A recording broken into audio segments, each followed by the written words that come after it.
Okay, so I'm Srini Narayanan. I'm from UC Berkeley and also lead a group doing work in the intersection of cognitive science, computer science, and psychology at Berkeley, faculty there. And I've recently started working for Google at Zurich. But what I'm going to talk about today is not work that I'm doing with Google. It's work that I'm doing as in my capacity as a faculty at UC Berkeley. So I'm going to talk about this project that has been going on now for a couple of decades, in fact, which is called the idea of simulation semantics. And my strategy is going to be to give you kind of an overview of what our hypothesis is, where we are coming from, and sort of jump into some of the systems and models we've been building in trying to cash this out in actually implemented systems. And I'll try to show you some of the more recent work connecting some of the systems we build with some of the experimental data that we have been collaborating with other people, doing it in our lab, but also collaborating with people in other labs. So simulation semantics is something that I will explain as we go along, what we mean by it. But it's part of a larger project, which is called the Neural Theory of Language project, which is a project at Berkeley, like I said, a couple of decades old now. And it has basically an understanding goal. So it's not a technology-driven project, at least not initially. The goal was to understand, to get converging evidence. So the hypothesis is that the time is right now for getting evidence from different kinds of fields, psychology, neuroscience, linguistics. And there is a kind of limited set of possible models that can simultaneously satisfy all those constraints. And so building those models will actually advance our scientific goal of understanding how language use and language learning might take place in the human sense. So this is an understanding enterprise. But then we also have a practical goal. So we build systems. A lot of us are computer scientists who have backgrounds in computer science of various form systems and AI. And so we build systems that is the easiest way to actually test some of these notions and ideas. And one of the main parts of the approach that we are very careful and sensitive about is that we want to perform cognitive tasks respecting as much as possible. These are all computational models, so we all have to make assumptions, and we do, like everybody else. But we try to keep that in mind as we go along, to respect those constraints that come from different fields. And our approach has been to combine this field of cognitive linguistics, which is trying to understand how cognition and language are linked in a descriptive enterprise, linguists mainly, and cognitive scientists, with biologically based, more computational methods to cache these out in systems and see how they perform and make predictions, and then complete the cycle by collaborating with our experimental colleagues to suggest new experiments and respond to new findings. So these are some of the people involved in the project. There's myself, there's George Lakoff, who's a linguist at Berkeley, Jerry Feldman, who's a connectionist modeler, who is also at Berkeley, and Chuck Fillmore, who is responsible for one of the projects in my group called FrameNet, which is trying to catalog senses of words in languages with respect to larger conceptual chunks that they refer to. Unfortunately, Chuck Fillmore just passed away, so that's a huge loss for us, but he was significantly involved in everything that I will be talking about. So it's an interdisciplinary collaborative project, and I'll try to outline some of the contributions of individual people when it's appropriate. But think of it as an effort that is ongoing, as a sort of interdisciplinary effort in the search of this question of language use and language learning, how we might come at it by integrating constraints from multiple fields and essentially caching it out in computational models. So by the way, if there are any clarificatory questions, just interrupt me because that's easier for me. But if there are sort of deeper questions or philosophical questions, then I'll decide that I'll push it back to the end. So here's an example of the kind of thing that we are interested in building systems that are able to process. So here's an example from The Economist in 2013. Brazil's disappointing economy stuck in the mud and on the verge of sinking deeper. No more room for the government to maneuver. So the interesting thing to note first is that we are talking about something like international economics, fairly abstract topic, but the words that are being used and the phrases and the constructions are about being stuck in the mud, on the verge of sinking deeper, no room to maneuver. So these are all things about moving around, forces, things that happen to you when you're in confined spaces where you have to spend a lot of effort to move out and there's no room to maneuver, so you're sort of closed in. So these are all communicating important information about very abstract entities like international economics, using terminology, conceptual words, phrases, concepts from these very moving around forces, embodied quote-unquote domains. The second thing to note in examples like this is the fine-grained temporal detail that is being communicated by these kinds of expressions in a very ordinary, commonsensical way, right? On the verge of sinking deeper. So on the verge implies that you're in a process where you're ready to do whatever the thing that you're on the verge of, but not yet there. But all things point to the fact that you will end up in that state should you continue doing whatever it is that you're doing. Extremely complicated expression which is very easily communicated from a temporal point of view using something like on the verge of. And so this is the kind of motivating example that we want to build systems that are able to interpret. So that's the kind of question that we asked. Before going further, I would note that this is somebody who you wouldn't expect would have said this, but Alan Turing, the Turing machine, the inventor of abstract computing, universal simulated Turing machines, had this to say in his book Intelligent Machinery, which if you haven't read, you should read. It's a wonderful article where he goes through several kinds of reasons why he thinks what kinds of things would constitute advancement in intelligence and building systems that are capable of displaying this kind of intelligence. And he talks about language among other fields. Of the above possible fields, the learning of languages would be the most impressive since it's the most human of all activities that he describes in his paper, etc., etc. But the key thing is, this field, however, seems to depend too much on sense organs and locomotion to be feasible. So Turing realized, sort of, entering this domain of language learning, that there's a lot of language that is linked to ideas and concepts from moving around and sort of forces and sensory perception, etc. And so that was something he realized, and that an abstract computer doesn't really attack that problem directly because it's a lot about sensation and movement. So that was Alan Turing. There are other directions which motivate us. So one direction comes from cognitive linguistics. So people have spent a lot of time in the last couple of decades now looking into how abstract concepts like freedom and democracy and so forth are realized in everyday sort of discourse, how people think about them, conceptualize them, talk about them, make inferences about them. And so George Lakoff, for instance, and his colleagues, and other people, Yves Schweitzer, Len Talmy, Ben Bergen now, a lot of people have been thinking about how these more abstract concepts are represented. And one of the things that seems to be common in many, many abstract concepts, like the one I showed you, international economics or politics or abstract actions or policies, is that they make use of a very common mapping system, which maps movement, spatial location, forces, etc., into very abstract information about actions. So I can say I moved forward on the project, I took 2 steps forward, 1 step back, I took a giant step forward, I reoriented the economy, I rushed headlong into the project, I crawled slowly on the project, etc., etc., etc. So lots of information about the rate of progress in the project, whether you achieved the goal or didn't achieve the goal, how far you are away from the goal, etc., are being communicated using these kinds of very embodied terminology about movement, terminology about forces, and we want to bootstrap, we want to make use of that in building our systems. That's sort of the basic idea. And this metaphor, which is a mapping between very concrete things like movement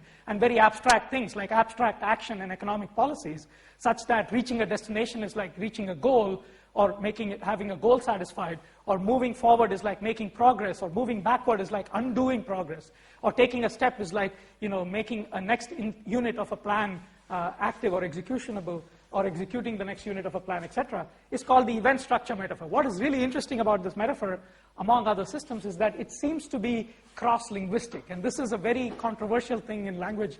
Nothing is really totally cross-linguistic, but in all the languages studied so far, including perhaps your language, it seems to be the case that people conceptualize very abstract action in terms of these more grounded, embodied spatial motion and forces and so forth.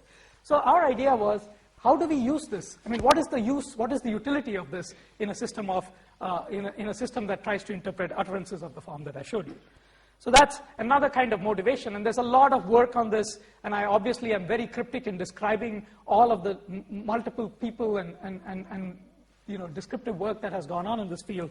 But please contact me if you're interested more in knowing about this kind of linguistics, and I'll be more than happy to tell you more about it. But that was a motivating factor for the kind of systems that I'm going to describe. So putting all this together, we came up with this idea of the simulation hypothesis, which is a very specific kind of hypothesis that I'll go through in a bit more detail right now. And there are a bunch of papers on this, and you're welcome to read them. if you're interested more in any of this. So the idea is that we understand utterances by mentally simulating their content. What does this mean? So this means, so we hypothesize that simulation exploits some of the same neural structures activated during performance, perception, imagining, and memory in order to do interpretation. So in the question of doing an action, you have something that you do, the state of the world changes, provides feedback to you, and then that makes you do the next thing, right? But in the case of inference, we think the same context-sensitive inference is now taking place using the same mechanisms, and I'll be a little bit more specific as I go along about this. So then the job of an analysis, the job of a gadget that looks, or the job of the device, mental or physical, or computer device that looks at a string, a sort of linear string in the input, and then converts it, the output of this analysis gadget is no more going to be a tree or a set of relations, but is going to be triggering off the right kinds of imaginations in your brain, in your mind brain, in order to understand that utterance. So the job of the analysis thing is then to take the input utterance in context, based on constructions which we heard about in the previous talk, and so this relies heavily on a kind of construction grammar called embodied construction grammar, which we have developed over the years. So the construction is basically defined as a pairing between form and meaning, as you heard before, and so we have a specific kind of construction grammar that we built. So the job of this grammar, the analysis, is to then produce a simulation specification as the output, right? So analyzing language is to set up the simulation, and linguistic devices can be treated as knobs that control how you set up the simulation, how much of it you do, how deep you go into the simulation, and I'll show you examples of that.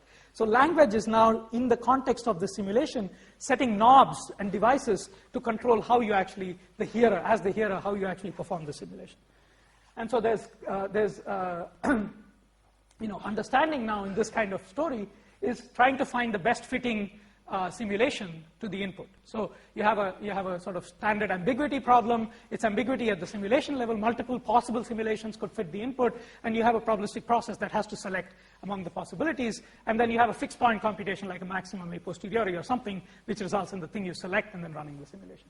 So that's the basic idea. There's software there is a construction grammar, there's software, there's kind of an analysis gadget that you can download from the web if you're interested. But I'm going to be fairly high level in this talk. Happy to take as much detailed questions as you have on any of this. But I want to proceed further on sort of the results that we've been getting using these kinds of techniques.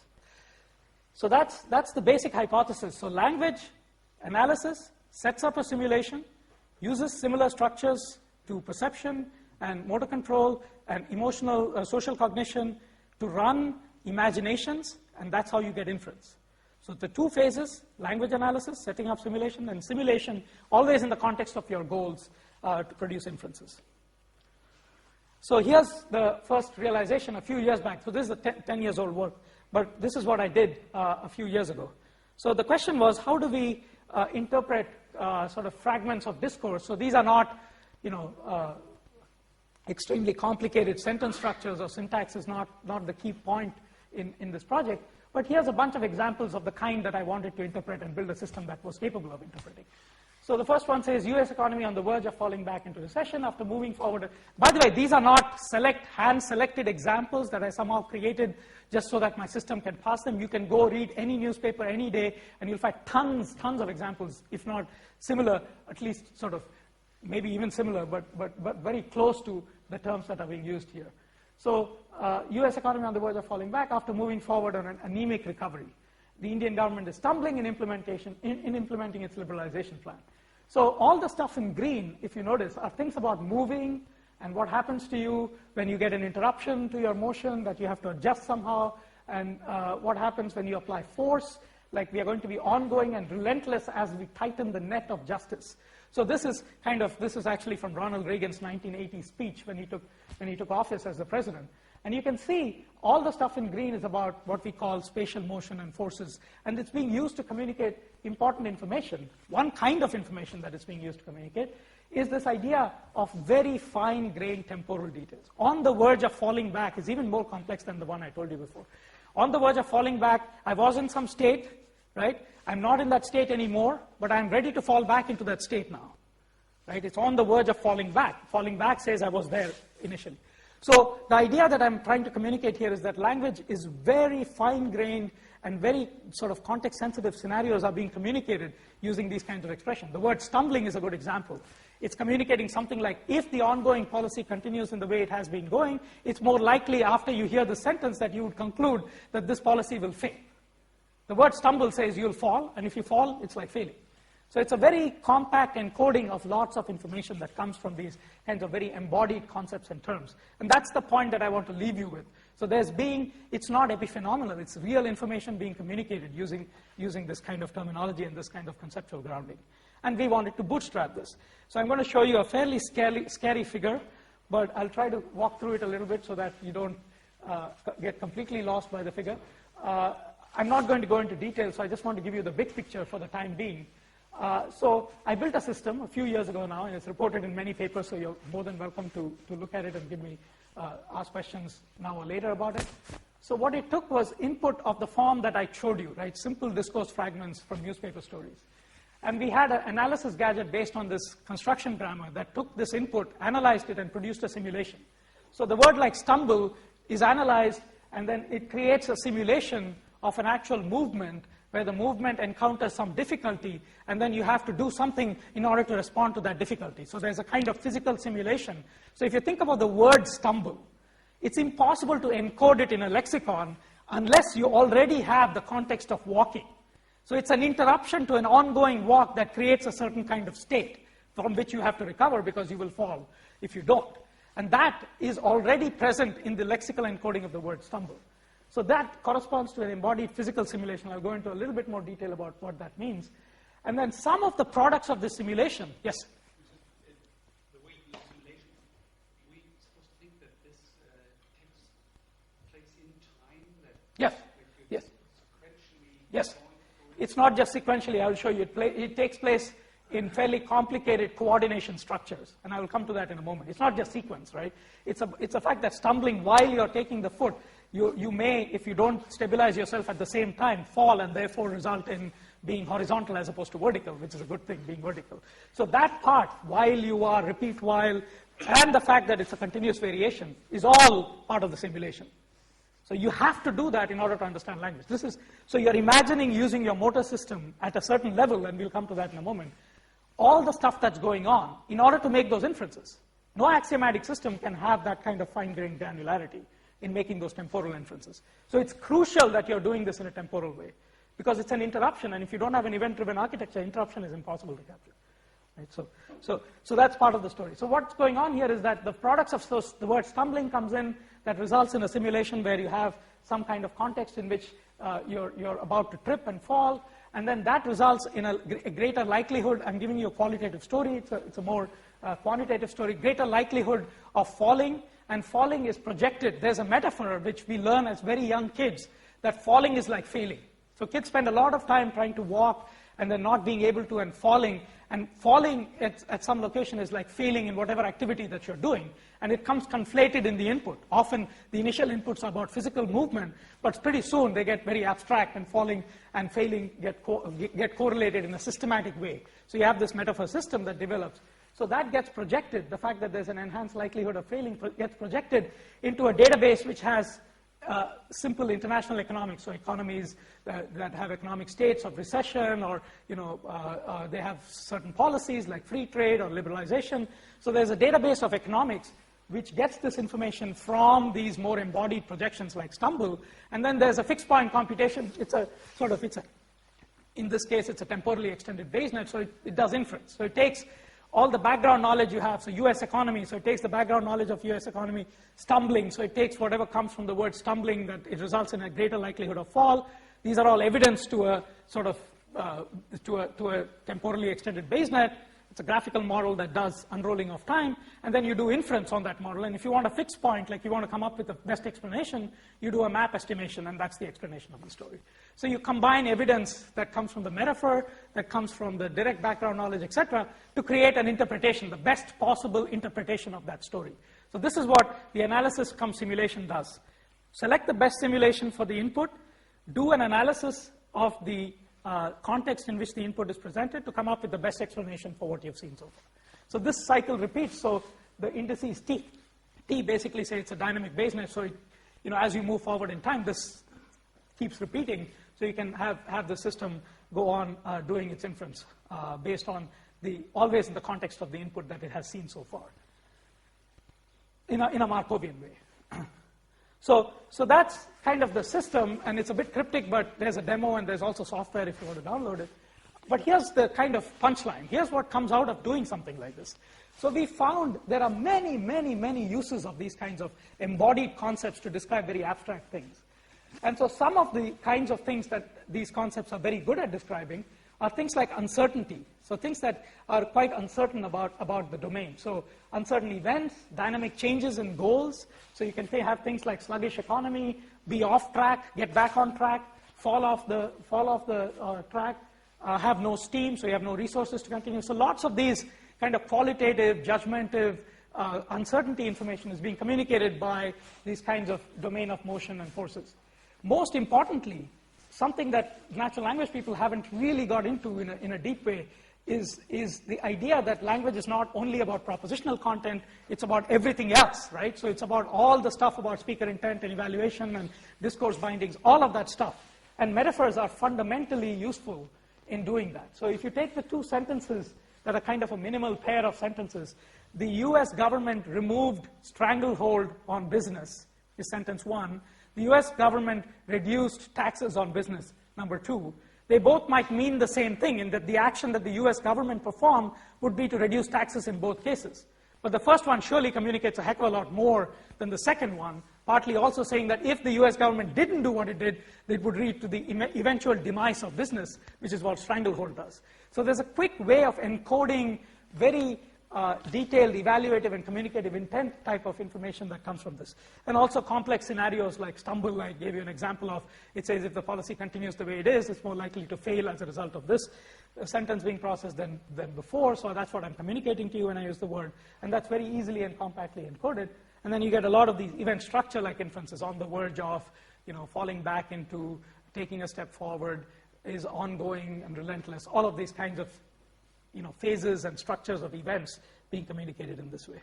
So there's a bunch of different kinds of important inferences that come from the fact that we used embodied terminology and embodied concepts very, very liberally in describing situations which are about abstract concepts and things. And these are, I would argue, fairly important kinds of things in order to understand language. Language understanding depends crucially on a lot of these kinds of things being processed properly. So that's what we found. There's, again, a bunch of papers on that kind of stuff.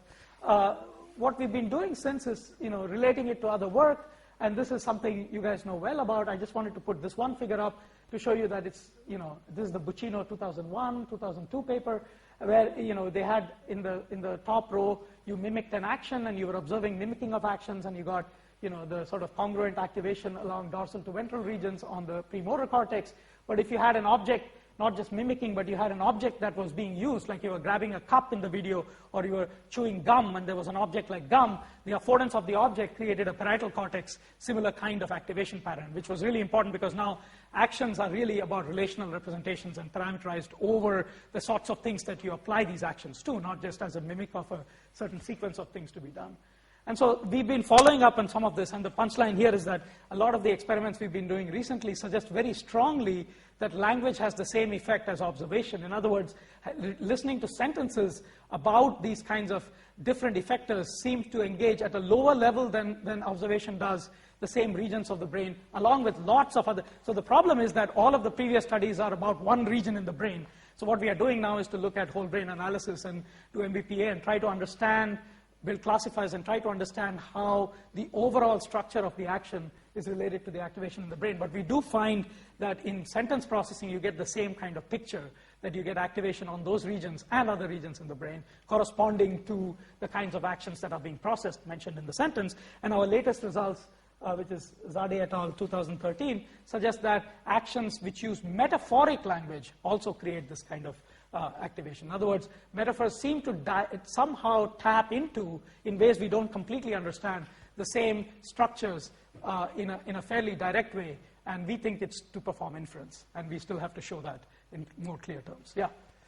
What importance of the certain demand I saw some activated areas. Yeah.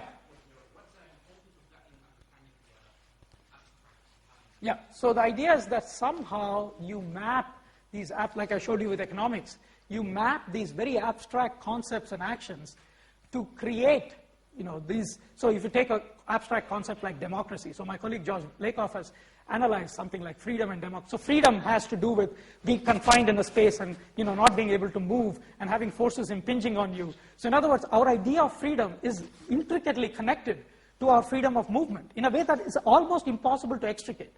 So therefore, it's playing some role. Now you may ask, what role is it playing? That's your question. Yeah. So you digest the idea. Your car chews gasoline like somebody who's dying of thirst.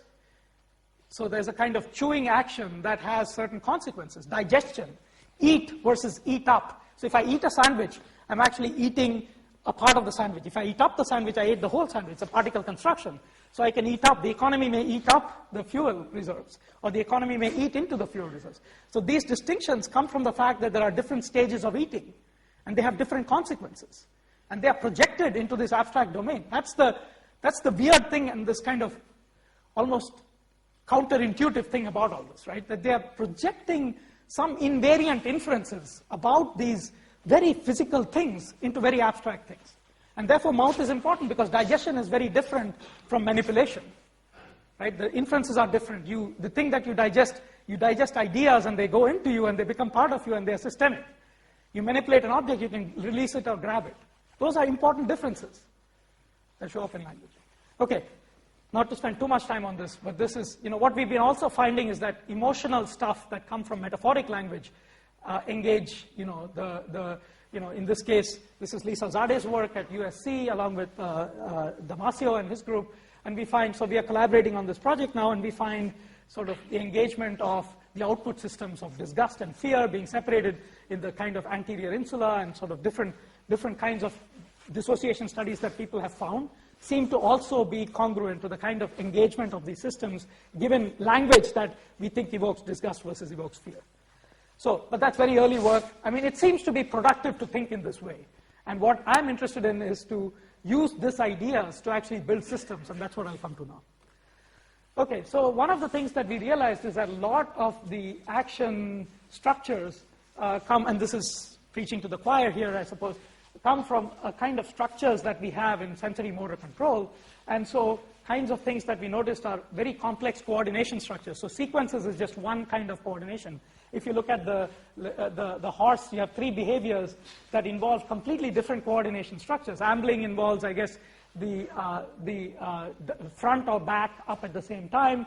Trotting involves the diagonally opposite legs up at the same time or down at the same time. Galloping involves the front legs up and the back legs down, and the back legs up and the front. So very different coordination structures, and as Gilner and others have shown, sometimes these structures can be switched. This switching is actually a continuous parameter that might be a single neurotransmitter and its value and its time course of activation that may switch from one coordination to the other.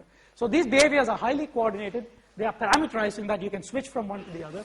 They are hierarchical and relational in the sense that we saw that it's not just about the mimicking of the action, but the interaction of the action with the objects in the world and so forth. So some of these things we've been using, and we've got a model of these kinds of actions and action structures, which I'll be using, but not going into any technical detail. It's called XNets. There's literature. There's also code if you're interested in downloading some of this and using it for your own use. We've been using it for learning different types of things, including robotic movements and sort of running robots, and also getting back traces from actions and representing it in this kind of XNet representation. So it's a graphical model that is able to execute actions but also perform inference on it. So what it leads to is a very elaborate structure compared to natural language processing people. How they think about events is like somebody does something. So it turns out that language treats events in a much more interesting and much closer to an embodied sense, that the events are treated in language in a variety of ways, including the fact that an event may have a frame, so there's a bunch of participants doing something, which is the standard way that natural language people treat events in general. But it also has the standard parameters that you might have, where you have preconditions and effects, and you might have resources and different types of resources. So this is just a schema to say, if you think about representing actions and action structures, you come up with a schema that's a lot more elaborate even than this, but at least as elaborate as this, which involves sequence, but also concurrency, synchronization. It involves alternatives and sort of choices and so forth. It involves construals, which is a very linguistically motivated thing. So I'll show you examples in a moment. Construal is when you take an event and you open it up in different ways to see the internal structure of it. And there's a grammatical and lexical feature in language called linguistic aspect that does some of this for language. And I'll show you in detail what that means from the modeling point of view. But things like, I can see he started to walk, or he's walking, or he's just finished walking, he's just reached the store. So different perfect versus progressive versus prospective versus interruptive versus suspended. These are all different kinds of markers in languages that give you, and remember I told you a long time ago, what I think is going on is language has devices to control how you simulate. So aspect is one of those kind of devices that says how much you simulate and at what level. And I'll give you examples of that. Anyway, so you get a fairly elaborate structure of what we mean by an action. And this is not an exhaustive structure. There's still more to be said. For instance, I've not talked about continuous variation, which is also important, it turns out, even for language, right? And so this is just an idea of where we are in terms of the structure of action. So what this leads to is, so far I've just been thinking about what is the data, how do we understand this. But what it also leads to is a new way of conceptualizing the kind of inferences that we can do with events. And so, there are many ways to break up probabilistic inference structures. I've chosen my 3 ways, which I think are fairly important. There might be other dimensions I'm neglecting, but let me stick with this for a moment. So the x-axis says coordination. So this x-axis is talking about the origin of this kind of cuboid is a flat attribute value vector where you have values for attributes which are probability distributions over unary predicates, if you will. And then if you go along the x-axis, you get something like coordination, and you get sequential coordination with Markov models, different kinds of Markov models, discrete and continuous Markov models. And you can get much more interesting coordination structures where you allow for concurrency and synchronization from something like stochastic petriness. They have explicit constructs for concurrency and synchronization, right? So along the x-axis, you can see increasing dynamics and coordination from sort of flat, non-temporal stuff to sequentially, transition probabilities between sequential states to something more interesting in terms of coordination with concurrent structures with synchronization built in. And then also you can add to that the idea that the variation may not be over discrete systems, but it may be a continuous variation as well. So this is the Klein or the dimension of if you will, of dynamics. So you can look at the y-axis, which is the standard thing people do in probability theory, right? So you build graphical models. What do the graphical models do? They take a full joint, they break it into a product of conditionals, and then you factorize the model. So factorization is a trick that you use to make sure it works if your model is not completely connected. It has some nice properties, but you use factorization to get a product of conditionals to approximate or exactly estimate the joint. And so that's what factorization and Bayes nets essentially do that, and then you can extend that in the temporal dimension. You get dynamic Bayes nets, and you can also extend that to have constructs which are not just sequences and transition probabilities between states, but also constructs for concurrency and synchronization. And the z-axis going away from you is where all these representations, the flat representations are all, if you will, unary predicates or propositional representations, right? So they don't have, I can't say if cars go over 55 miles an hour, they are more likely to cause crashes because I don't have any predication, I don't have any argument structures. So the z-axis going away from you is relational. And there's a lot of work in computer science now where people are looking at relational models to do various things. And it turns out that those kind of models are useful for language as well, and Markov logic networks, many of you might use, is a model that extends, that lifts from propositional structures to allow variables in argument places, and so forth. So what we've been doing, what I've been describing to you is a full model of events that takes the dynamics into account, along with the relational structures, which are absolutely necessary for language. As we saw in the last presentation, without the idea of agents and patients, without the idea of assigning roles to different actors and objects in the scene, you kind of find it very hard to communicate in a way that's scalable. So the relational aspect is combined with this kind of, what I'm arguing is necessary for language, this kind of very fine-grained dynamics in order to create what we call coordinated probabilistic relational models. And if you want to read up more about this, there's a thesis, ECS thesis in Berkeley, 2010, by Leon Barrett, which is sort of the technical detail on some of this kind of modeling stuff.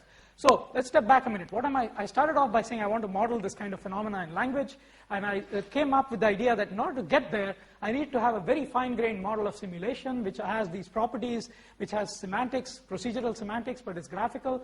And then I sort of moved it into the domain of modeling the metaphors by taking the physical simulation, combining with the mapping, and then creating a best estimate of the interpretation.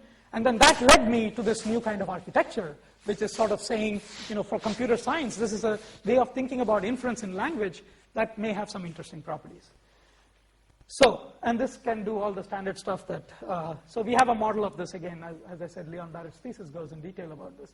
But it performs all the standard things you would expect from a state model to perform, right? It does filtering, so it does state updates. It does smoothing, so you can say, given current observations, can I go back in time and change previously assumed things? It does projection, and it does sort of, what is nice about this is it's a graphical model, and you can ask the question of, you can bound its inferential complexity by looking at the structure of the graph. But anyway, that's all technical detail. What we did was we used this for a variety of problems in language. And we've been fairly, I would say, like, I'm quite happy at how much success we've been able to get from this kind of elaborated idea. And we've looked at frames. There are papers on all this, so I don't have time. Only the things that are italicized a little bit, I'll go into detail. We have been looking at things like affordances and how we might model it in this kind of framework. We've looked at some very interesting work on counterfactuals and simulation, which is a very natural thing, but there's a paper on that you're welcome to read. So the idea is that using this kind of model helps us in getting to a lot of questions that language has elaborate means, but also very fine-grained discriminations that are made. And so we think we have a fairly productive research agenda using this representation. I'm just going to illustrate a bit of that using the idea of linguistic aspect, which I mentioned a couple of times before, just to give you a sliver of the kind of thing that we've been able to do. So what is linguistic? I mean, if there's any clarifications, questions, this is a good time. I'm going to move into the application side now, and I'm going to start talking about more applied stuff in a moment. Yeah. So it sounds like you've got a commitment to the simulations being sort of real-time, dynamical kind of things, but yet when a couple of the figures look like they become predicate argument kind of things, so you've got aspect box and the different boxes. So. Yeah, great question. So it turns out that the way the hypothesis works is there's a real-time simulation, which is always happening, but the inference sometimes is not real-time, right? Because, I mean, this is a great example, and let me just spend one moment on this because I just want to leave it with you and you can think about it later. So reading a newspaper is completely different from understanding a science journal, right? And in the science journal, you don't want to make sometimes real-time inferences like that. You want to actually go and work out all the inferential ramifications of a particular metaphor. The solar system is, whatever the standard one. The solar system is like the atom. You want to understand what are the electrons, what are the orbits, are they elliptical or not. So there's a kind of inferential structure, and that's not real-time. But reading a newspaper, you hardly do any inference. You're just sort of doing the real-time simulations. So one of the things we are starting to ask is how do you condition how much you simulate based on the goals of the simulation. And so you can simulate at multiple levels, and sometimes you actually do spend a lot of time on inference with things that are actually of relevance to you. And that is not real time, and not for people, and we have some studies, there's some behavioral studies on establishing that people actually take a long time in certain kinds of things when it matters to you. So it's a question of how does it matter, and goals have to factor in. And we don't have a good job of factoring goals into this kind of system yet, but it's designed so that we can do it over time. Yeah, but the important thing is that you can never decide a priori what level of simulation you're going to do, because it depends on what your task is, what you want to do. And so you have to have an architecture that allows you to go between these levels. So what is aspect? Aspect is the name of language, given to language in terms of how language communicates stuff about events. So some of the things that different languages have, so some languages have lexical items, like English has stumble and crawl and walk and hike and trudge. These are all different lexical items, but they all give you different kind of motions, different manners, different aspects. Some other languages have, grammatical markers, like walk slowly, walk fast. as a way to express the same kind of information.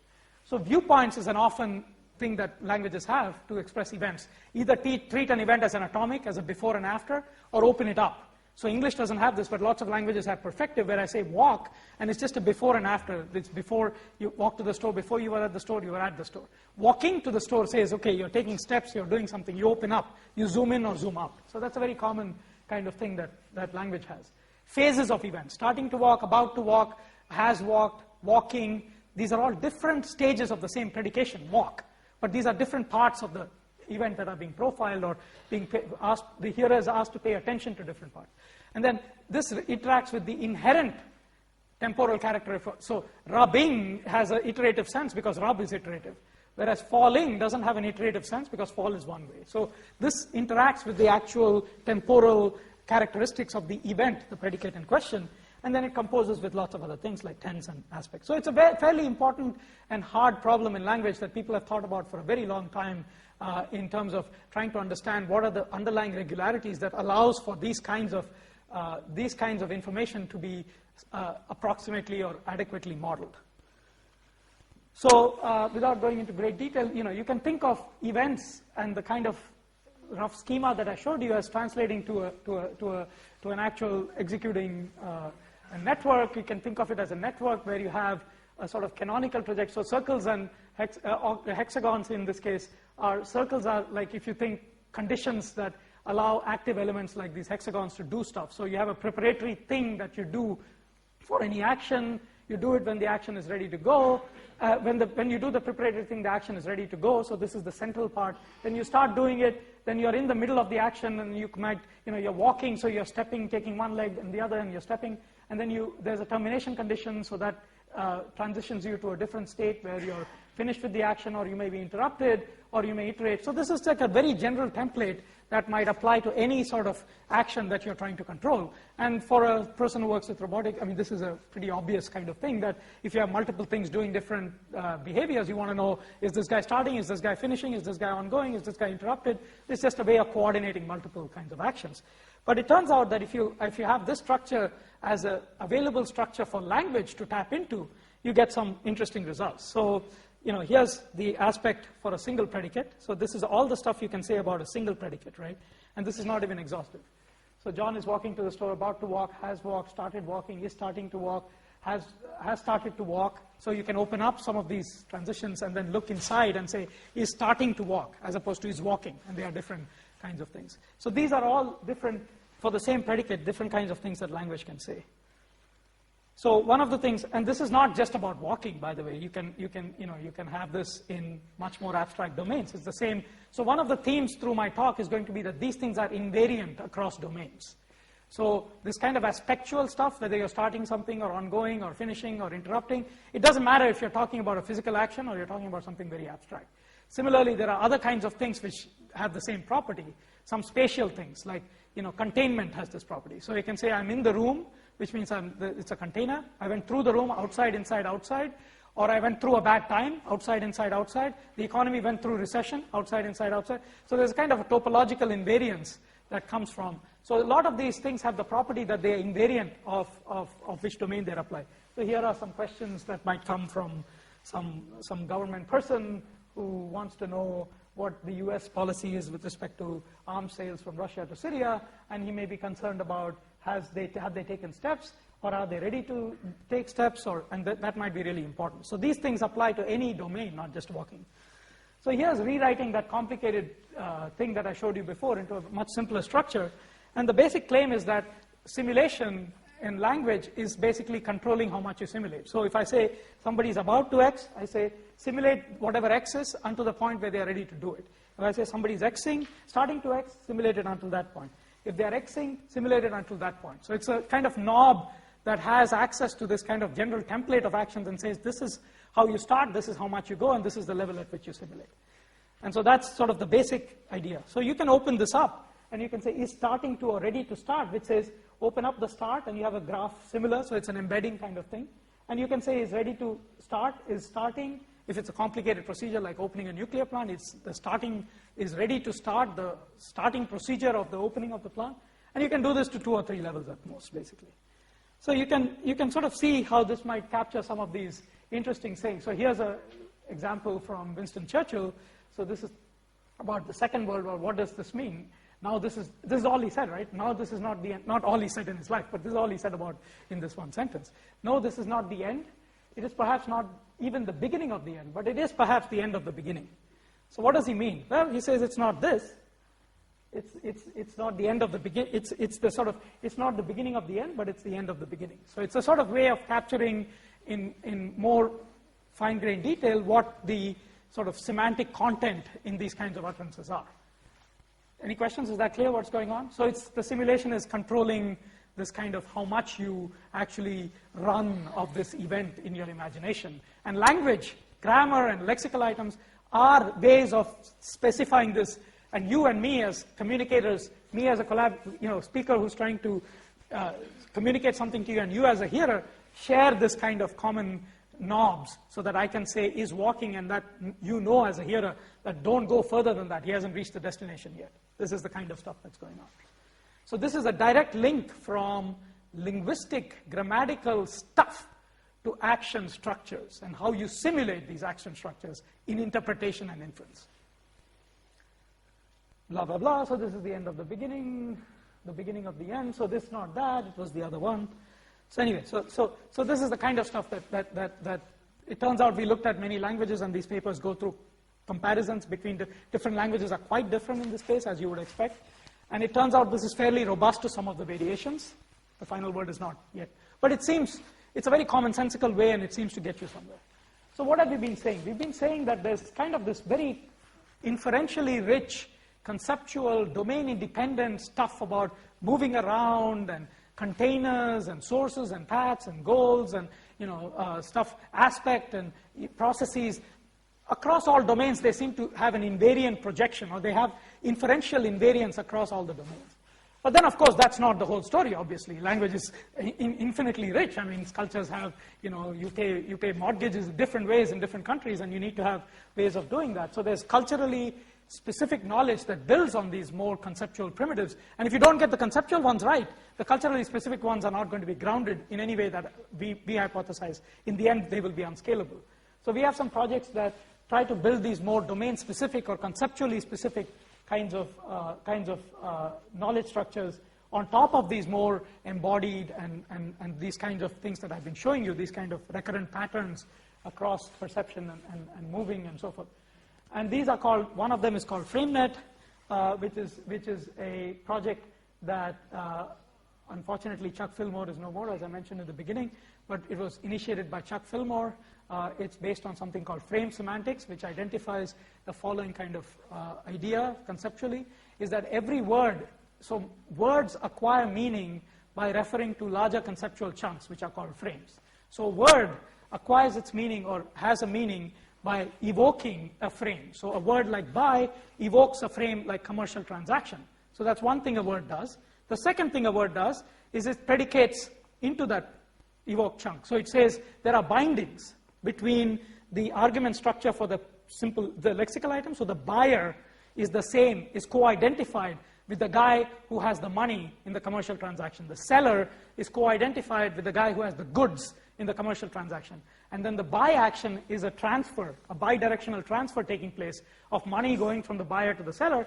And so a word has a meaning by looking at this larger chunk and then providing these kind of binding patterns. The buyer is the same as the guy with the money in the beginning, sellers. So that's the two things that frames. And so what we have a project for is recording all of these words with respect to the frames that they evoke and the bindings that they make to these frames. And it's called FrameNet. You can type FrameNet on Google. It should take you to the project. There's a bunch of data. There's a bunch of sentences, bunch of frames. There's a database of frames, annotations. People are using it all over the world to do something called semantic role labeling, which is trying to identify, which, given a sentence, what is the frame being referred to and what are the arguments. And so here's an example of the annotation. So you see, there are things like roles, which are called frame elements. I mean, I'm not going to go into detail. You can ask me questions if you want. But it's essentially saying something like a sentence has an annotation saying, if I say she recently accepted part-time work at ICSI, the employee is she is annotated as the employee, the time is annotated as recently, the part-time employment is annotated by a different frame. So each of these things is related to a chunk, conceptual chunk, which is a frame. And you have, by now a few 250 or 300,000 such annotations over sentences that you can download if you want to use this for any language task. And besides the annotations, there's also some kind of frame relation database, which tells you that there's sort of standard links like isers and subframes. So this is the first part of subframe. Means that when you look for a job, you start by making an application, etc., etc.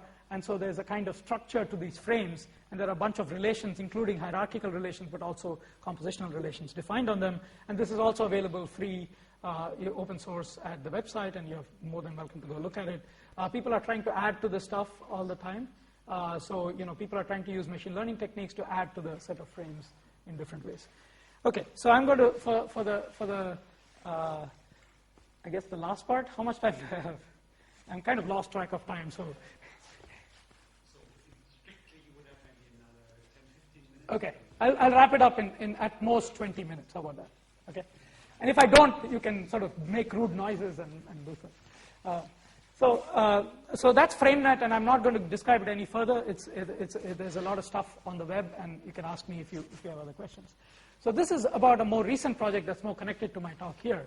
So I showed you these things, and I showed you the system that I built, and I showed you the fact that there were these mappings that went falling is failing, and somehow they were represented and used in the system, but the mappings were not learned, the data was not extracted from a large data set, and so this project is trying to scale it all up. So this is basically taking these ideas and building a system at scale, which involves a bunch of universities. So this involves us at Berkeley, but also Stanford and Lera Boroditsky's lab, and Ben Bergen and UCSD, Tini Matlock at Merced, and Lisa Zadeh, whose name I already mentioned with respect to the fMRI stuff that we are doing at USC.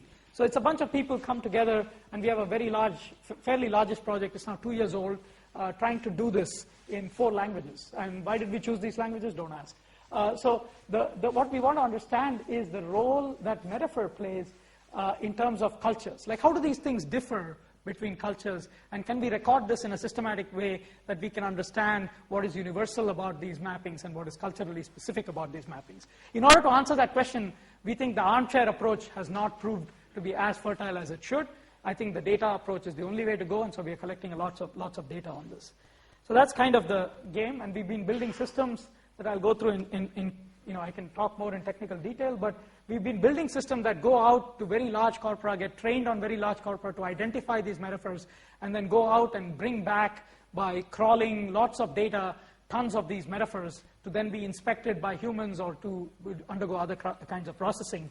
And we use different approaches. We use FrameNet and all the conceptual stuff that I talked about, but we also use distributional semantics. So we also do statistics over word co-occurrences, statistics over dependencies in parse trees, statistics over pause tags. So these are like these are sort of morphological tags on parts of speech.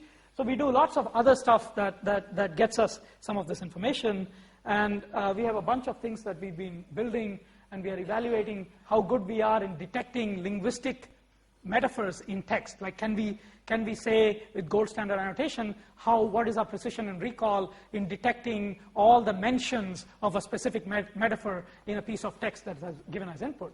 And then we also want to know how good are we in identifying those mentions with respect to the frames that they occur in. Which frames do they evoke, and how do they get mapped between these frames? So we are doing a bunch of these kinds of tests. I'm not going to go in great detail, but I'm going to explain some of the kinds of techniques we've been using. So we've been using sort of semi-supervised techniques. So we've been using clustering techniques, different types, but in this case, spectral clustering. And what we do is we go through fairly large gigaword or BNC type corpus, and then we look at the dependency clusters. So the idea is that if we find that certain predicates, like movement predicates, like let's say move, occur very often across all the domains, right? So independent of whether you're talking about economy or politics or psychological states or people, you still get these same predicates that co-occur with them. Then you'll find clusters, really good clusters of these dependencies where they all co-occur with these metaphoric predicates. And then we want to say, if we have a the reason it's semi-supervised is if I give you a good example of a metaphor, if I say economy stumbling is a good metaphor, then you will go back at these clusters and look at everything else that's associated with something like stumble, and then propose that to be a metaphor, and then evaluate that to see if it's a candidate metaphor or not, and basically evaluate that with respect to a very large corpus. Go back to the corpus and see if it occurs, and how often it occurs, and all this kind of stuff. And if it occurs often enough, and it's sort of similar in that it has the same predicates that it associates with, then you propose that maybe it's a metaphor. This is very noisy, right? A lot of the times you get stuff that's not completely... So then we have the second stage where we have a human evaluate it, and then we use an active learning framework to go and do this over and over again.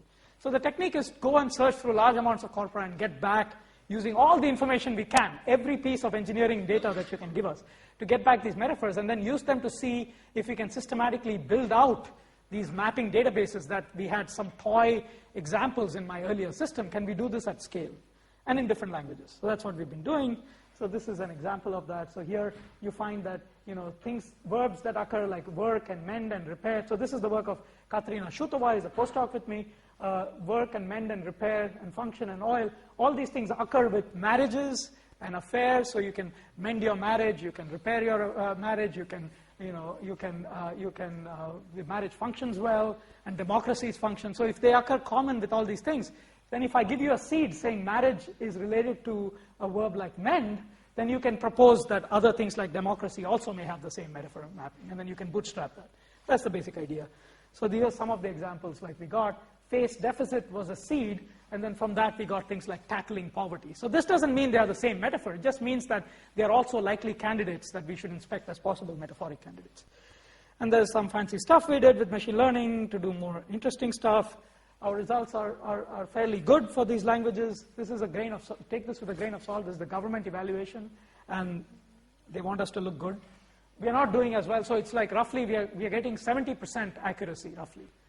And so that means 30% of the time we are not getting what we need. And so what this is measuring, these tests are measuring, is recall and precision over mentions of metaphors. So, if a particular metaphor is mentioned in the text, how often does the system get it? And how often, if a system gets it, does it get the right one? So these are the things that are being measured. And you can see in this, and the reason it's a bit to be taken with salt is because the government throws away some of the data because it isn't, for whatever reason. And so this gives us an F-score of around 80, but actually we are doing at 70%, I would say, in our more internal evaluations, which is not bad. So we are able to do at scale, collect lots of these things and build a database at scale at 70% accuracy, which still means three times out of 10 we are missing things, so we need to improve that, but that's where we're going. So I'll conclude with some of this stuff. So we are doing a bunch of experimental stuff. So this is Lera Boroditsky at Stanford, now at UCSD, Ben Bergen at UCSD, Tini Matlock at UC Merced, and Lisa Zade, and we are collaborating. So this is a collaborative project. So we design experiments together, and then they do it in their individual labs. And so we are looking at a bunch of things. We are looking at governance and economic inequality as concepts, and how notions of morality play a role, and so we have some interesting results on that. And then we did some earlier work on how up and down metaphors influence how you process abstract language, like hoping or wanting, and whether you have primes with up or down makes it easier or harder for you in various behavioral studies. Both interference and facilitation have been observed. So spatial up and down have an influence on processing abstract language, one way or the other. Motion and metaphor choice and inference. There's a repository which we will open source release by the end of this quarter. There's a demo which I don't have time to go show you, but there's there's a bunch of metaphors. There's like right now there's about about 200,000 sentences now, and so this is a bit old. So there's about 10,000 automatically extracted linguistic metaphors, 10,000 of these things that we found in text in these different languages. And it's roughly in the order of FrameNet at the moment. And there's a bunch of papers. We have sort of databasey stuff. So I'll close with basically one experiment that, how many have you seen Lera Boroditsky's experiment on crime and disease? Can you raise your hand if you've ever seen this before? Oh, cool, not one. Well, you should, and now you will. So this is really a cool experiment that was reported first in 2011 when we started the project, but they've done subsequent work, and this particular thing is from 2013. But what they did was they took some of the system-extracted metaphors in this particular study, and they asked the question, can we find out how cognitively real these metaphors are? In other words, is it just like you hear the word stumble and it just activates something, or do you actually use it in something? How do you test that? Well, you need an indirect measure. So what they did was they did the following experiment. They had people read a paragraph, right? A paragraph about crime in a specific city, the city of Addison. So it turned out. But it was a story about crime. And so every part of the story was the same, except for one word that was different. And the difference was, in the one case, people read a story like crime is a virus that's infecting the city of blah, blah, blah. In another case, it was crime is an animal ravaging the city of blah, blah, blah. Everything else is the same. And the question they were asked is, what are you going to do about crime in your city? Right? It was not about what they read, but what will you do? And controlling for every sort of thing, Republicans, Democrats, priors, blah, blah, blah. Finally, what they found was this. So the y-axis here shows you the probability of, they had a forced choice. So this is a forced choice experiment. You had to either choose enforcement or you had to go to root causes. So these were the two choices: social ways of dealing with the problem, or lock them up and throw away the keys. Two ways of dealing with it. And controlling for all sorts of factors, the probability, so P enforce is the probability of enforcement. Given that you heard this one word difference in your paragraph, over the same controls and over the same representative samples, you find a statistically significant 80% or greater chance that people will say, lock them up and throw away the keys. Not because they wanted to do that as a prior, but because they heard this paragraph mentioned this way, evoking this metaphor about the beast as opposed to the virus. So it isn't the case that these are accidental facts about language. So this is obviously has tremendous social policy implications, obviously, right? And so these are not just facts, some esoteric facts about language. These are facts about everyday reasoning and thinking, and it affects us in what we do and how we make decisions. And that is why I think this stuff is really important. So I'll conclude there. I think there's ways that we know now that we didn't 10 years ago to attack the problem of language. And I think I now work for Google, so I'll reveal at the last minute that, what is great about being in Google is that I don't have to worry about morphological tagging or parsing or those problems, they've been solved for 50 languages and I have access to all those resources. So we can really start asking these really hard questions about how do we go from sort of strings and manipulations of strings to more something that matters to us, like decisions and choices. And so that's where we are in this journey.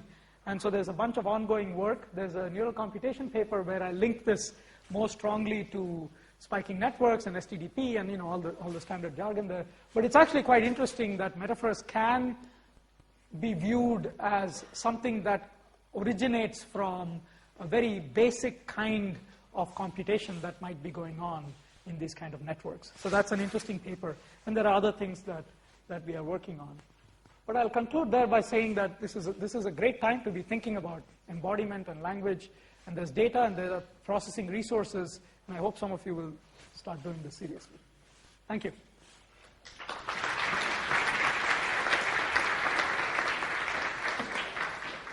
Yes?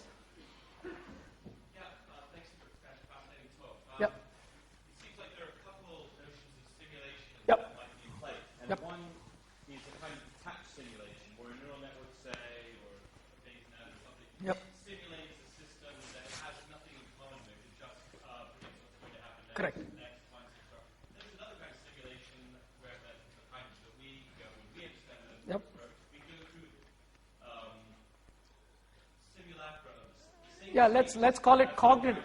Right. Let's call it cognitive simulation versus weather prediction or physical simulation. Try to think of this in the context of cognitive systems. Yeah. People who are trying to build That's cognitive right. systems Yeah. that can understand language. Yeah. Right, maybe even to understand the subtleties of human language, you've got to take this metaphor approach. Yeah. But it looks like you're only really going to be able to do well at that Yeah. if you are built like a human, in that you can do the kind of simulation, what you're calling cognitive Yeah. simulation, as opposed to this detached theoretical simulation about an activity Yep. the neural network has never engaged in.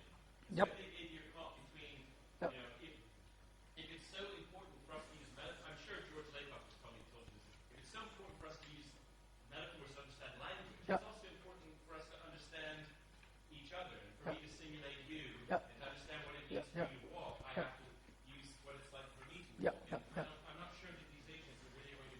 Yeah.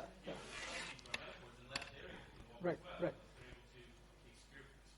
Yeah, no, I completely understand it. I mean, I think that's a question that bothers everyone who enters this field at some level, of course. So there are many answers to this. So let me give you let me peel the onion, and we can stop whenever you want to. So the first answer to this is that while I'm not defending the methodology of using Bayes nets for doing some of these simulations or whatever, it is the case that we are extremely sensitive to the cognitive structures that are used in simulation. So the aspectual structure is something. So, for instance, there was a question before, which I thought was a fascinating question about what do kids, come in? Do they actually learn bottom up about events? Well, I would argue that innately we have starting and stopping built in, independent of events. And we use that in a sort of top-down way to structure our world of events. Now, I don't have great evidence for this. There's some evidence based on, which cells are active during stimulus in the prefrontal and how things change over time and migrate to more posterior structures and so forth. But that would be an example. So I am really, all these structures that we use are as much as possible. And no, we make up what we don't know, right? I mean, there's no way we can, the state of information is incomplete at the moment, right? So, but we would like as much as possible the aspect stuff, the container stuff, the source path goal stuff, all those are cognitive simulations, right? So they are cognitive in the sense of the kinds of structures they are. They are cognitive in the kinds of inferences we want to generate from them. Perhaps they are not cognitive in the way that we actually implement them in the neural net. And that is an important fact which we don't have right now, but nobody knows how to do it. And that's something we are constantly aware of and keeping a lookout for. So that's related to the work that I talked about, metaphor. So there's another level at which your question can be, will a robot ever understand? Because it doesn't have the same, silicon is different from biological cells. So there, I think it's a philosophical question. My answer to you would be, as an engineer, I'm a computer scientist, so I think a lot can be done, a lot, in terms of building systems. Before we get into this esoteric question, do I need a complete molecular simulation of you in order to be able to? So, and somebody like Searle will even argue that, but I don't really care, right? So the point I'm making is that it's a lot more than what, so these systems are doing a lot more than what other systems were able to do. So pragmatically, you can do a lot more, right? There's going to be limits. And I think in the end, I believe that a robot will never understand because it's not human. Why? Because you cannot, at least in the current technology, have the full molecular simulation and all the social context. But that doesn't stop me, because there's so much more that I can do that, and I want to pose that question. I want you to ask me that question. So that's to me, that's already interesting, because now we are really thinking, what does it mean to communicate as a human? And how much of the infrastructure do we share? What is shared background? What is deep shared background, right? Is it just the space we inhabit? Is it just the situation in terms of some abstract description? Or is it every response we have to that situation based on the mental and brain state that we have? And I think the answer is the latter. I think everything is important, but I don't know how to do everything, right? So that's my problem. So I do as much as I can, and I already see the benefits, so I keep doing more. So it's a very pragmatic answer, but I think in the end, I am interested in the cognitive simulation, not in the. And so some of the XNet representation is actually mapped into different kinds of, to the extent we understand, different kinds of network patterns, different kinds of motifs in large network graphs, different kinds of things that might occur from dynamic coordination based on spiking. So there's a branch which I haven't talked about here, which tries to modify these models based on understandings from there. But those are also incomplete understandings. I mean, but I will leave you with the fact that we now have practical systems that do heck of a lot more because we thought this way. Let me just leave it at that, though I completely understand the philosophical quandary you're trying to lead me into. And I've been led into that quandary, and I think there's no way that we can get out of that unless we do what we do. So we go ahead and we try to do the best we can, and we get results, and then we do more. And if you sit back and ask this question, you'll not do anything, and that's bad. Yeah, I've got it's kind of a related question about the link between verb aspect and X schemas. Yeah. And so you showed a figure where, like with Winston Churchill's quote, you can produce these different X schemas. Yeah. And so is the idea that as I'm reading this text and I get across this sentence, then I'm going to invoke this kind of a X schema, and it will become kind of a static representation that I can then interrogate? No, so it's procedural semantics all the way. Huh? So every action comes pre-segmented with this kind of machinery. So this is a controller that superimposes and binds to individual actions and simulates the actions, and these are control statuses of the simulation. Okay. So when you hear a sentence like, John is stumbling, you're not creating a static representation. It's an instruction. It's a procedural instruction to say, simulate this action until the point that the action is ongoing. So that's the interpretation of those sentence. Yeah. And then can you learn these, the structure of these individual schemas that go with the verbs that can be learned? So we have been learning, we have been building systems that are able to learn them. We don't, yes, the answer is yes, but we don't have the implementation yet. Okay. Yeah, I think they are learned.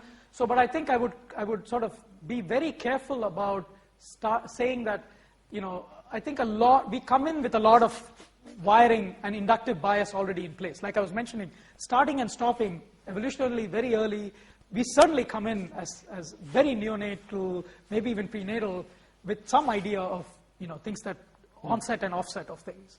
And so that's going to structure a lot immediately, right? It's going to make the search space like, boom. Yeah. You got to find out things that start and stop. So that helps a lot, I think, in the way we learn as humans, and we want to build that in as well, to the extent we can. Okay. Yeah.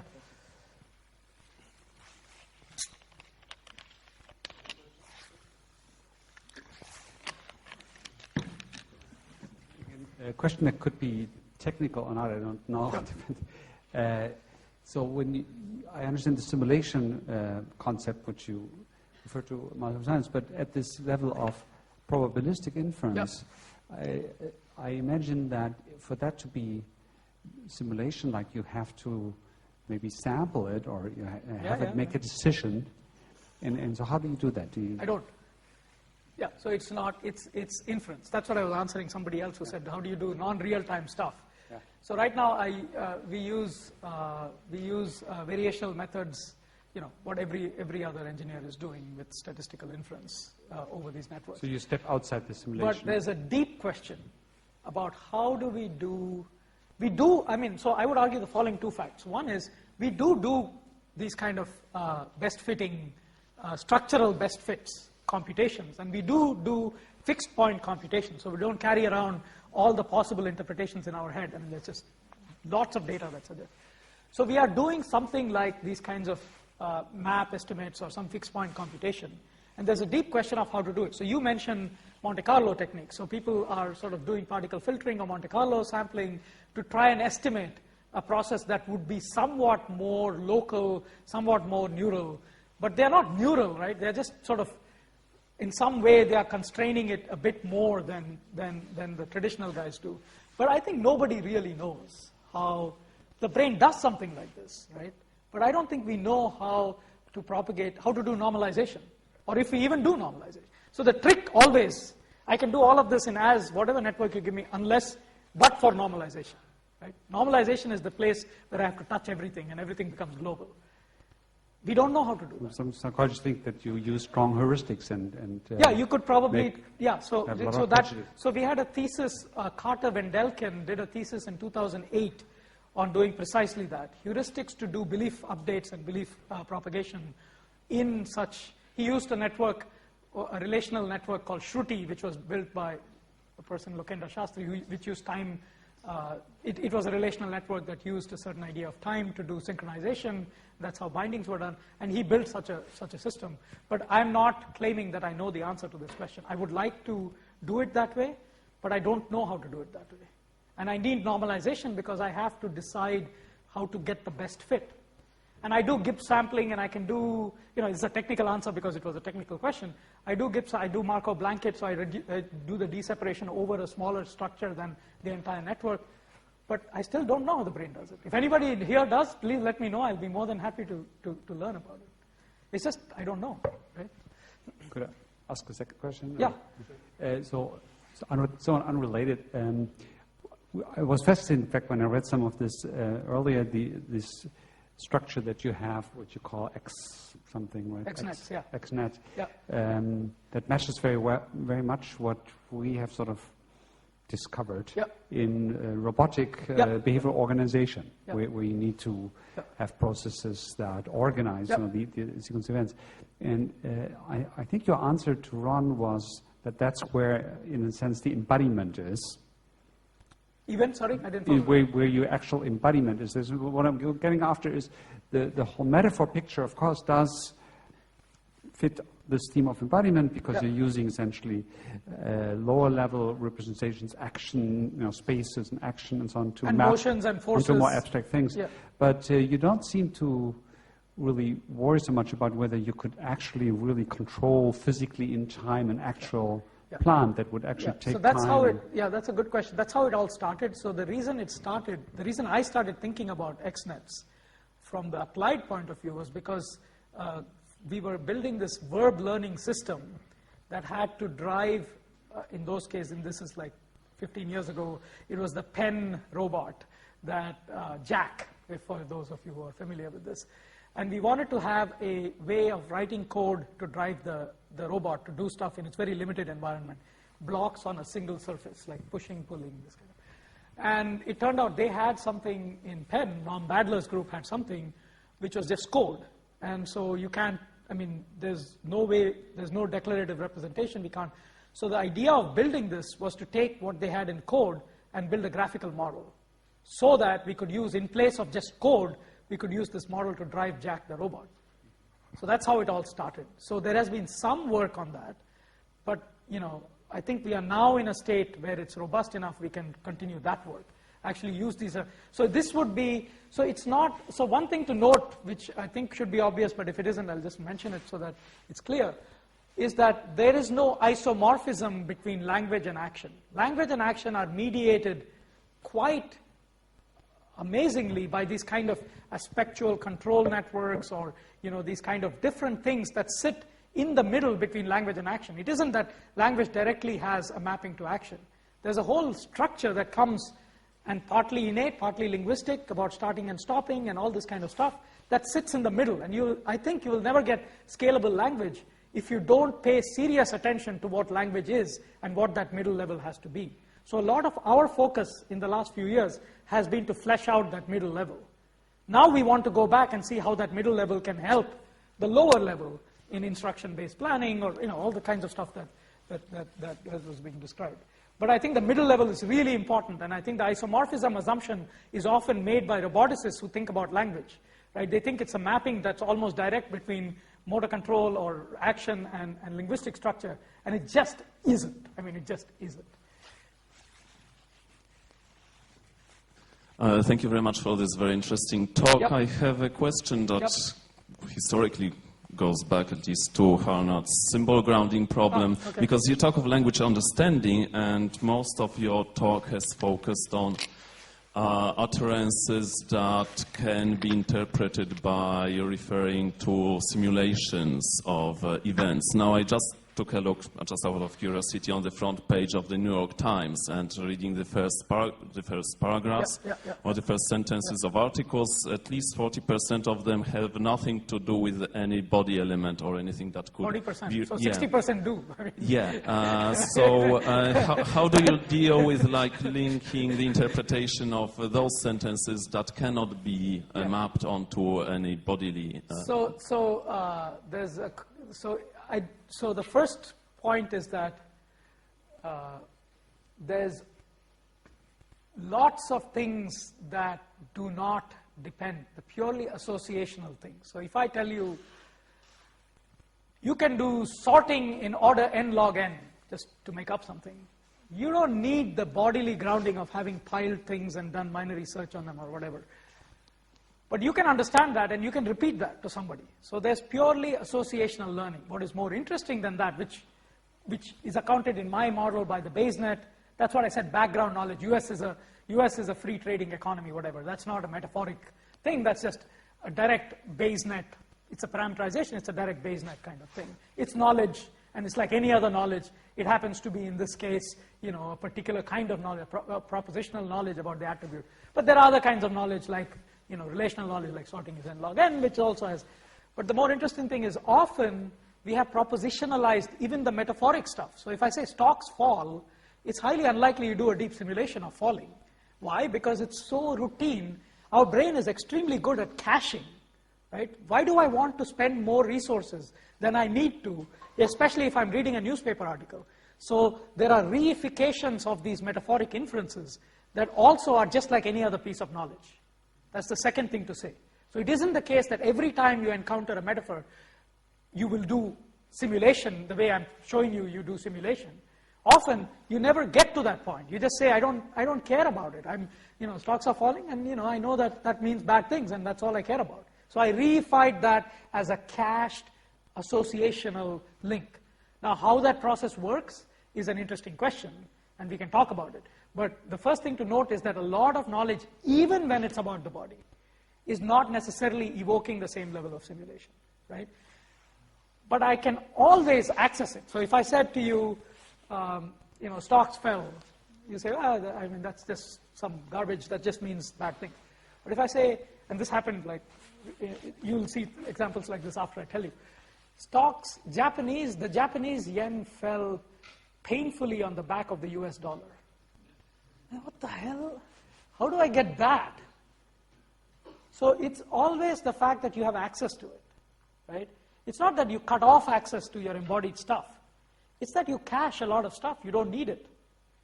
So that's the third part of the story. The story is that certain things are associational, and you learn them like you learn any association, Hebbian, whatever it is, you learn it, right? And that you may understand it to the extent that you know that this is associated with that. Deeper understanding often comes from the fact that you've learned these associations by some form of reification from a more embodied, situated, grounded simulation that involves not just physical stuff, also social stuff. So I don't have all the social stuff in my model, but that's a really important point to say. It's not just about forces and stuff, it's about all the stuff that you were talking about, self and other and all of that stuff, right? So a lot of the things that we think are knowledge we have come from caching outputs of those simulations based on salience and frequency and all the standard factors you might assume. And the third thing to say is, even when we cache it, we still have access to it, because we are incrementally able to open it up. And I say painfully, you know that stumbling is somehow associated with falling, and that's painful. And you wouldn't know that if you just cache stumble as a stocks going down kind of thing, because painfully is immediately processed. So this is the explanation from a computational / descriptive point of view. Do we have evidence for this? We are trying to get it. Thank you. Yeah. Well, I think people at the back cannot hear. So I wonder whether you can invert the system. So let your system observe, stocks rate or taxes in US, and then generate expressions that use metaphor and use internal simulation.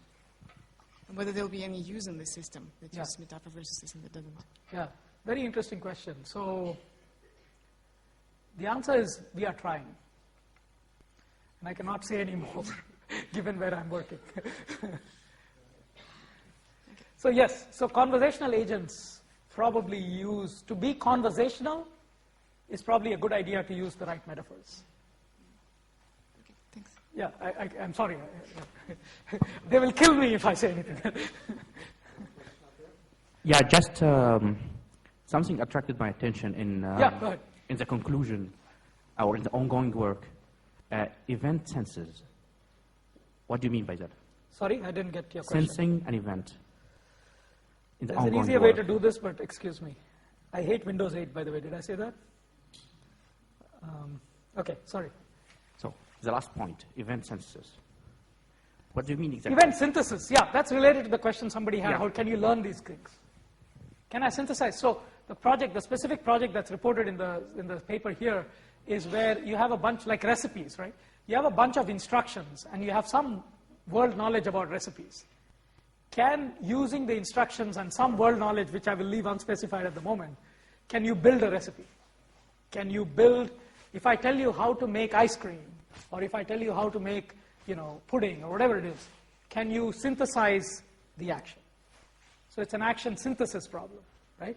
Using language. It's going the other way in a different kind of context. So we had a system that was able to play not good games, but legal games of solitaire by looking at instructions on the web. So you can find lots of sites on how to play solitaire, and you want to build one of these networks that then decides, you can think of it as a glorified production system, given a situation, which move is legal, which move is not legal. See what I mean? That's what it is. That's what it is.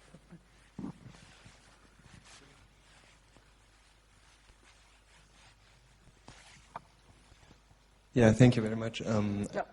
You had mentioned before the middle level between action and language. Yeah. But you didn't say, or at least I missed it. Yeah. What can you say a few words? Yeah, what so the this thing middle level is? Yeah, so I showed you a whole example of aspect. That's an entire middle level. So that's not directly relating to action. It's the way language talks about how the action should be imagined. And it's not the same in every language. Different languages have different, you wouldn't arrive, if you sat down and thought, how do I segment something in the world? Like, how do I segment events? You wouldn't arrive at this kind of, you have to take language into account. In other words, language plays a role in shaping which things about actions you focus on, but also how you compose these actions to create new categories, like, you know, the category of being ongoing, or the category of being inside the readiness state. That's something that doesn't come just because you have an action. That comes because you're thinking about language and action together and how language interfaces with action. So that's one example. Another example is what Talmy has referred to as force dynamics. So lots of causality relations like modals have some, like let and prevent and help and hinder. All these things have something to do with forces. But they are not veridical, three-dimensional Newtonian physics or whatever other physics forces. They are a very special kind of schematic notion of forces. So that schematic notion is not an independently derived segmentation of the action. It's a linguistically relevant segmentation of the action. Well, I agree, but the middle level should still go beyond that, I believe. I mean, the middle level is something like where forces can be applied. So where can you apply forces in the space? Yeah. And to a certain thing in the space. Yep. And that's so all true. I was giving you two examples. So the affordance aspect of what kind of grip that you might have in order to apply, what kind. So the first system we built was a verb learning system that would learn word senses of, say, push. It was a very simple pushing everything on a table. But it had to learn the distinction between pushing a button or pushing an object like this, right? So that's also part of language, and that's part of the middle level, right? You're entirely right, because word senses, in our way of thinking, is exactly the middle level. Because you don't make any possible sense distinctions. You make sense distinctions based on what your language is and which lexical items are useful to make those discriminations. But those sense distinctions ultimately have to ground out in what you're talking about. So some linguists say all the sense distinctions are like, you know, it's a high-dimensional space, and you just look at distances between word vectors, and that's all there is. So our thing says that's just the middle level, but then that connects to the lower level. So it's both, and you're absolutely right that there are many, many things like affordances, even materials and textures of objects that have to be in this middle level. But so it's great, because I'm saying there is this middle level, and we have to be careful about it. Because so often you would agree that we need to learn more about the middle level. Yeah, exactly. We really do, because otherwise we tend to miss the full power of language. Yeah, no, I gave you 2-3 examples, but you know, if you come up with 4 more, I'll be more than happy. Okay, last language. Last language. Which language are you speaking? Yeah, that's an interesting statement that you made, that there's not an isomorphism between language and action, and it's typically roboticists who say that there is. But let me keep... Sorry. No, I it's didn't okay. mean that. I mean, I just meant... No. But what I'm wondering is if there's a developmental continuum. So, and I think even Goldberg talks about certain types of constructions as mapping onto argument structure of action. Yep. And so maybe some kind of grammatical constructions, the middle ground is almost empty. So it's almost an isomorphic mapping. Give me the ball. We should have a long argument about this, because even Goldberg is wrong. So okay, but that's not. But let me just. If I just give you one example, and then you can go on. Okay, but the idea would be that maybe for children, that the middle ground, this middle level is quite reduced. And so that when they start off, they're learning something that's closer to an isomorphic mapping, and that as we get more experienced with language, you can start to populate that middle level with things like aspect and metaphor. That would be true if developmentally you could show me that things about the middle level come later than things about the direct level. Well, like metaphor understanding probably comes later. No, actually not. So this is, I mean, this is the problem with psychologists, right? Most things that they think happened at 3 years, some other guy comes and says happens at 2 years and then 1 year. I mean, so it turns out that pretend play is essentially metaphorical to a large extent. So a lot of pretense is very early in kids. And so, they role play, so my daughter at 1 year old last year was like, she was whatever, she was the bear, and, so, and then you get an inferential structure that follows pretty quickly. So you're big, you have hair, I mean, it's not so hard, then you kind of, so I don't know, I think this, so the example I was going to give you is that even in cases of argument structure, I can say things like, no ontology in the world would have, I punched into the wall. Every ontology would have the wall as a rigid object, but language lets me say I punched into the wall. So all of a sudden, this rigid object has to deform. It's like that. So you constantly in real language, you come across cases like that, which make you think there is something really unique about the middle level. Anyway. Okay, I see no more hands, so let's thank the speaker again.